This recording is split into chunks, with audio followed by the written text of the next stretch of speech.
되었더라. 아멘. 예, 오늘 본문이 적혀진 배경을 먼저 알아야 됩니다. 오늘 본문이 나오게 되는 마가복음 4장.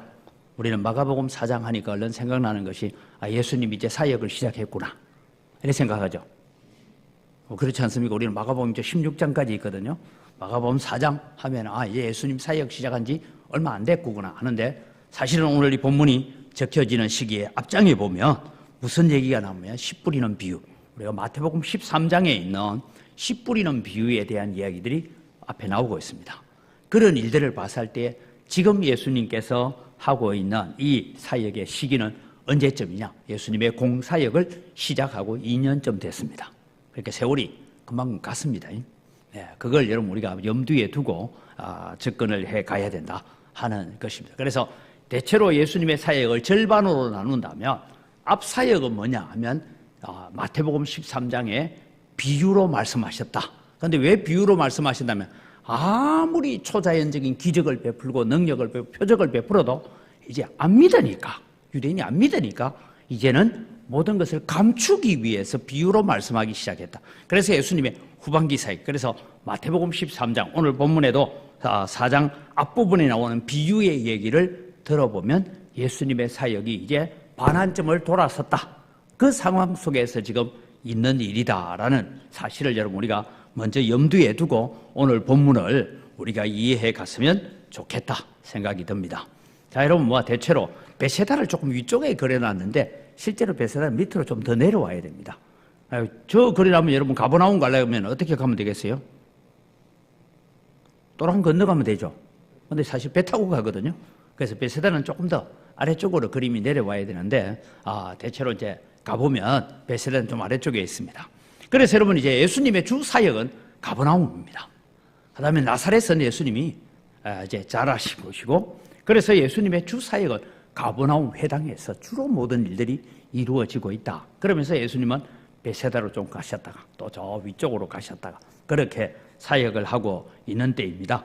이때 여러분 오늘 마태복음을 살펴보면 저 베세다에서 오병이어의 역사를 일으키고 난 다음에 배를 타고 또 다시 가버나움 쪽으로 갑니다. 그래서 지도를 보면 배 타고 가버나움으로 갈 곳은 아니죠. 그런데 사실 가버나움이 좀 아래쪽에 있습니다. 그러면 이 갈릴리는 민물입니다. 호수, 우리는 갈릴리 바다 하니까 갈릴리 호수, 저도 갈릴리 호수에 가서 바다라 하길래 물이 짠 줄 알았지만 아니에요. 강물이에요. 그냥 일반 민물 호수입니다. 그런데 왜 이 갈릴리 호수가 문제가 되느냐 하면 저 갈릴리 호수는 한쪽은 암벽으로 둘러싸여서 갑자기 돌풍이 불면 그냥 회오리 바람이 돌듯이 그렇게 자주 풍랑이 일어나고 하기도 합니다. 그럼 이제 제가 질문하죠. 베드로는 직업이 뭐였어요? 안드레는요? 야고보는요? 다 어부죠? 그 다음에 요한도 어부죠? 자, 그러면은 갈릴리 호수에서 여러분 순간순간 돌풍을 이는 것을 한두 번 경험했을까요? 많이 겪어봤어요. 그런데 오늘 본문에 나오는 돌풍은 평소와 달랐다라는 것을 느낄 수가 있습니다. 이제 예수님께서 이제 배를 타고 갈릴리 건너편으로 가자 하시는데 오늘 본문이 나오는 갈릴리 건너편으로 가는 것은 어디냐면 갈릴리 바다 하는 갈릴리라고 있는 저쪽으로 지금 가십니다. 건너가고 있어요. 마태복음 14장하고 조금 다릅니다. 건너가서 저곳에서 우리가 잘 아는 마가복음 5장에 보면 귀신 들린 사람이 있죠. 무덤 속에 막 뛰어다니고 하는 그 귀신을 고치는 곳으로 지금 가고 있습니다. 그곳으로 가는 동안에 일어났던 일들입니다. 예수님께서 이제 씨 뿌리는 비유, 마태복음 13장에 나오는 말씀을 다 마치시고 난 다음에 마태복음에 가면 무슨 사건이 먼저 나오느냐 하면 14장에 오병이어의 사건이 일어나고 베세다에서 배 타고 가버나움으로 오고 있는 사건이고, 오늘 이 본문은 이쪽 지역에서 저쪽으로 가고 있는 그라사 지역으로 가고 있는 얘기다. 그라사 지역이 어디냐 하면 앞서 말씀드렸죠. 여기가 그라사 땅입니다. 그래서 이쪽에서 건너편으로 이제 갈릴리 호수를 가로질러 가자 하고 이제 예수님 떠나셨습니다. 가는데 중간에 이제 돌풍이 일어납니다. 아마 제가 볼 때는 이 돌풍이 일어났을 때 베드로, 야고보, 요한, 안드레 다 어부 출신이었기 때문에 이 돌풍을 우리는 어떻게 극복해야 되는지 잘 압니다. 한 사람은 저 앞에는 돛대를 내리고 한 사람은 키를 잘 잡고 한 사람은 배 안으로 들어오는 물을 퍼내고 다 이게 전문적으로 해봤던 사람들이에요.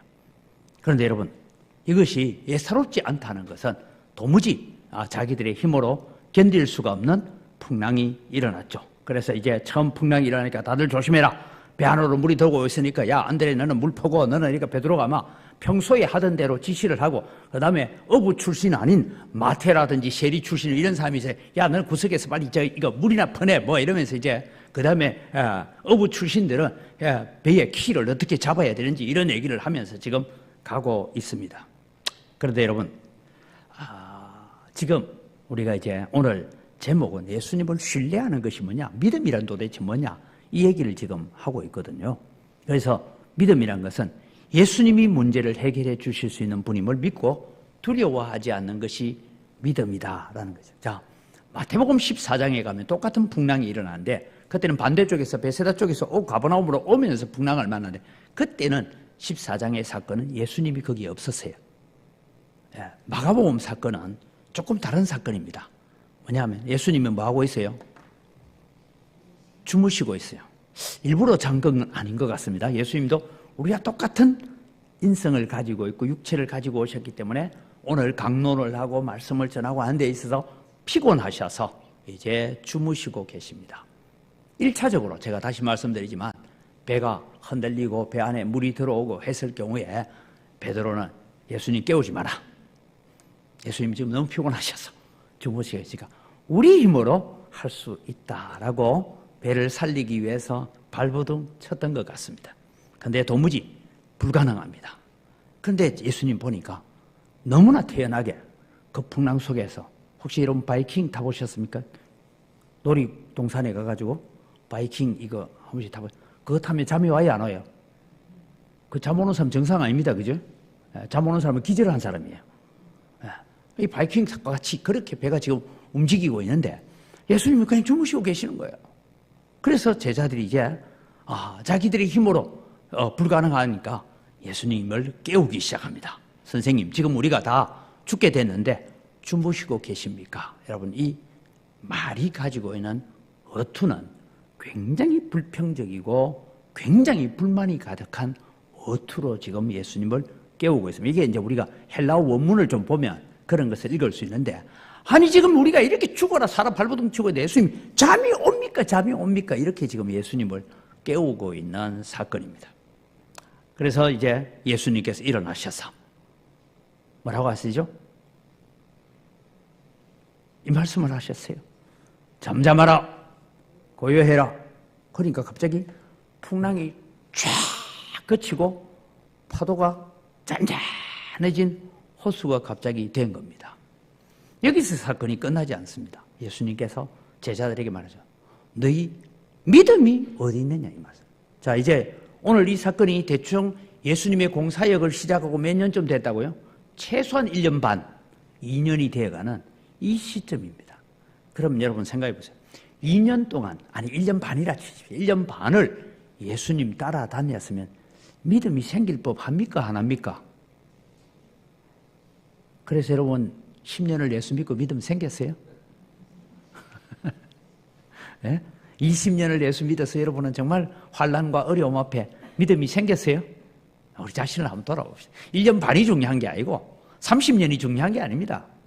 우리도 수많은 말씀을 들었고 수많은 기도의 응답을 받았고 수많은 은혜를 우리 받았어요. 그런데 여러분 또 문제 생기면 어떻게 돼요? 네, 또 우리 주저앉고 넘어지고 하는 것이 우리 모습 아닌가 봅니다. 자, 여러분, 예수님께서 이제 잔잔히 지고 나니까 제자들이 좀 이제 좀 세속적인, 좀 뻘쭘해졌어요. 그죠? 그래서 이제 서가지고 예수님 앞에 이러고 이제 괜히 뭐 예수님을 흔들어 깨우고 막 성질내고 뭐 했던 게 좀 뭐 하기도 하고 있으니까 예수님께서 돌아서셔서 이런 말씀을 합니다. 같이 읽을까요? 너희가 어찌하여 이렇게 무서워하느냐? 예수님 요 말만 한 건 아니에요. 요 말만 한 게 아니고 지금 저 자막에는 그렇게밖에 없는데 그 다음에 나온 게 너희가 어찌 믿음이 없느냐? 이 얘기를 했어요. 자, 여러분 이제 봅시다. 여러분이 타고 있는 배가 놀이동산에 있는 바이킹처럼 그냥 그게 달려서 흔들리는 바이킹이 아니고 이 배가 바다 위에서 그렇게 바이킹 선처럼 그렇게 흔들리고 있으면 물어봅시다. 믿음 챙길 여가 있습니까? 없습니까? 없죠. 그런데 예수님은 지금 제자들을 향하여 책망하고 있어요. 너희가 어찌하여 이렇게 무서워하느냐? 너희 믿음이 어디 있느냐? 제가 전에도 한 말씀드렸죠. 제가 인도네시아에 있을 때에 갑자기 거기는 정전이 자주 됩니다. 우리나라도 옛날에는 정전이 자주 됐어요. 그죠? 그 집에 항상 초를 준비해 놓고 뭐 이랬잖아요. 정전이 갑자기 아이들이 마루에 놀다가 이제 밤 9시 됐는데 갑자기 정전이 쫙 돼 온 천지가 깜깜해졌어요. 그러니까 큰 놈 둘은 좀 괜찮은데 막내는 이제 막 한 3살, 4살 이럴 때니까 막 아빠! 겁이 나고 울면 뭐 합니까? 아빠 여기 있어. 손 딱 잡아주면 조용해지죠. 왜? 아빠가 이렇게, 저 아빠가 능력 아무것도 없어요. 전기불 만들 능력도 아무것도 없는데도 불구하고 아빠가 내 손 잡고 있으면 그냥 아빠 계시는 거예요. 그걸 확인하죠. 제자들이.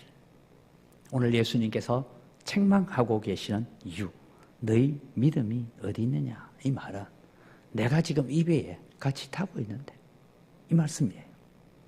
너희가 지금까지 나를 경험해 봤지 않느냐? 은혜를 받아왔지 않느냐?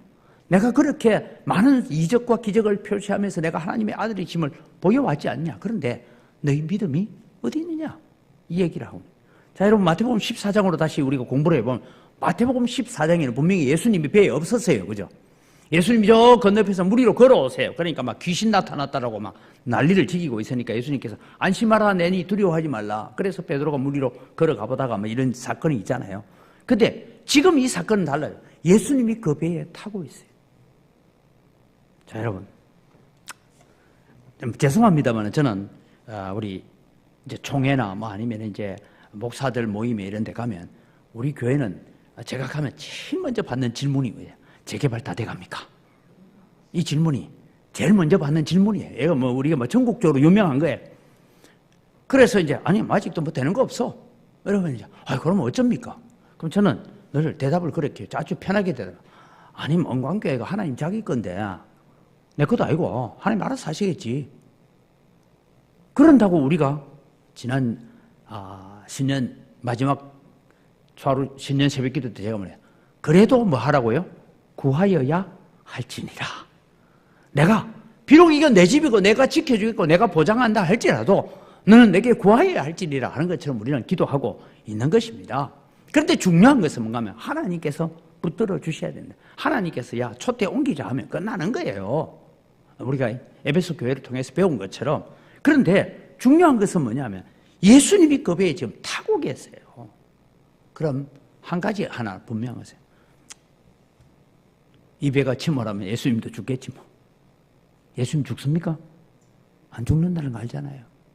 아니면 이 배가 침몰하면 예수님께서 우리 다 그냥 안아가지고 육지까지 데려다 가시겠지. 그런 믿음을 주님은 요구하셨던 것 같습니다. 근데 그 믿음이 없었다는 거예요. 자, 그 다음에 여러분 아주 중요해요. 제가 일부러 여러분 빨간 글씨로 바꿔놨어요. 이제 제자들이 바다가 잔잔해지고 바람이 조용해지고 그래서 예수님으로부터 지금 너희가 어찌하여 이렇게 무서워하냐? 너희 믿음이 어디 있느냐? 책망받는데 자기들끼리 하는 얘기입니다. 자기들끼리. 도대체 이분은 누구시기에 바람과 바다도 순종한단 말인가? 이 얘기를 지금 하고 있습니다. 여러분 마가는요. 성경 구절을 인용할 때에 물론 성령께서 조명하셔서 인용하시지만 단어 하나하나 선택할 때에 하나님께 성령으로 감동하셔서 실수하지 않게 하십니다. 그런데 여러분 이제 질문합시다. 바다나 바람은 순종합니까? 복종합니까? 잘 모르겠어요. 여러분 순종이라는 단어는 저런 사물에 쓰여지지 않습니다. 순종이라는 건 자기 의지가 있는 자에게 의지를 가진 자가 그 의지를 끊고 복종하는 것을 두고 순종이라고 합니다. 그런데 바다와 바람은 예수님의 명령에 복종했습니다. 그런데 복종이라는 이 단어를 안 썼어요. 헬라어도 보면. 순종이라는 단어를 쓰고 있어요. 순종은 지정의를 가진 자가 하는 겁니다. 자, 여러분, 우리가 이제 예를 들면 집에서 개를 키운다 줍시다. 개가 주인한테 잘 복종합니까? 순종합니까? 여러분, 어느 단어를 쓰고 싶어요? 개가? 예? 최민호 집사님, 개는 복종이에요? 순종이에요? 예? 확실히 복종이에요? 예. 여러분, 짐승은 주인에게 순종하는 것 같지만 주인의 권위나 주인의 다스림에 복종하는 거예요. 그래서 개한테 순종한다 말을 쓰면 안 돼요. 순종은 누구만 할 수 있느냐? 하나님의 형상으로 지원받은 사람만 할 수 있습니다. 그런데 이 단어를 바다와 바람도 순종하는고 하면서 자기들은 좀 순종하고 있어요, 안 하고 있어요? 이게 지금 예수님께서 제자들을 향하여서 너희 믿음이 어디 있느냐라고 책망하고 있는 핵심적인 키워드입니다. 그것은 뭐냐? 바다와 바람이 복종하는 것을 보고 거기에 순종이라는 단어를 갖다 쓰면서 너희들은 순종하는 모습이 어디 있느냐? 이게 여러분 오늘 예수님께서 이 말씀을 통하여서 우리에게 지적하고 싶은 말씀이다라는 것입니다. 여러분, 우리는 살아가면서요, 항상 우리의 생각은 그렇습니다. 아무리 하나님의 말씀이어도 내가 이해 안 되면 나 순종 안 해. 왜? 우리가 가지고 있는 이해의 범위와 경험과 지식의 범위 안에 우리 하나님의 말씀을 묶어 놓으려고 합니다. 그런데 여러분, 믿음의 선진들이 걸어갔던 걸음을 보면 이해가 돼서 갈대아 우르를 떠났을까요? 아브라함은 이해가 돼서 하란 땅을 떠났을까요? 이해가 돼서 가나안 땅으로 왔을까요? 아니에요. 하나님께서 말씀하시니까, 예? 내가 앞이 보이지 않고 아무것도 보이지 않지만 하나님이 가라 하니까 내가 가는 거예요. 그래서 오늘 성도들은 두 가지를 잘해야 됩니다. 하나님의 말씀이 이해가 되면 순종하고 이해가 안 되면 복종하고. 그래서 야고보서는 너희는 하나님께 순복할지어다. 그 다음에 나오는 얘기가 이거예요. 마귀를 대적하라. 그러면 너희를 피하리라. 그래서 하나님께 순종과 복종이 없는 자는 마귀를 대적하면 마귀가 한다는 말이 니나 잘해라, 니나 잘해라. 니도 안 하는 게 왜 내보고 하란 말이고. 이렇게 달라든다는 거예요. 그래서 여러분, 오늘 우리는 살아가면서 오늘 이 바다와 바람을 잔잔케 하시는 예수님을 통하여서 예수님은 지금 우리는 뭔가 하면 바다와 바람이 잔잔해진 거에만 우리 관심이 있어요. 우리의 마음이 주님 앞에 잔잔해져서 순종하고 엎드리는 것에 대해서는 별 관심이 없는 것이 오늘 그들이 심히 두려워하여 서로 말하되, 다르게 말하면 수군거리며 말하되 그가 누구이기에 바람과 바다도 순종하는가 하였더라 라고 마가는 이 현장에 있었지 않지만 이 내용을 누구한테 듣느냐 하면 마가복음을 두고 흔히 사람들이 베드로 복음이다 합니다. 베드로로부터 자세한 얘기를 듣고 그것을 가지고 마가복음을 적고 있는 것이죠. 그러면서 오늘 우리에게 다시 아주 중요한 얘기를 하고 있습니다. 세상의 사물들을 향하여 순종이란 단어를 쓰면서 너희는 순종하는 모습이 어디 있느냐, 이것이 오늘 주님께서 우리에게 던져주고 있는 말씀이다라는 것이죠. 여러분, 예수님은 누구십니까? 예수님은 오늘 또 우리가 걸어가는 길에 이런 분입니다. 같이 읽을까요? 여호와는 나의 반석이시요 나의 요새시요 나를 건지시는 이시요 나의 하나님이시요. 시편 18편 2절에 그렇게 고백하고 있지 않습니까?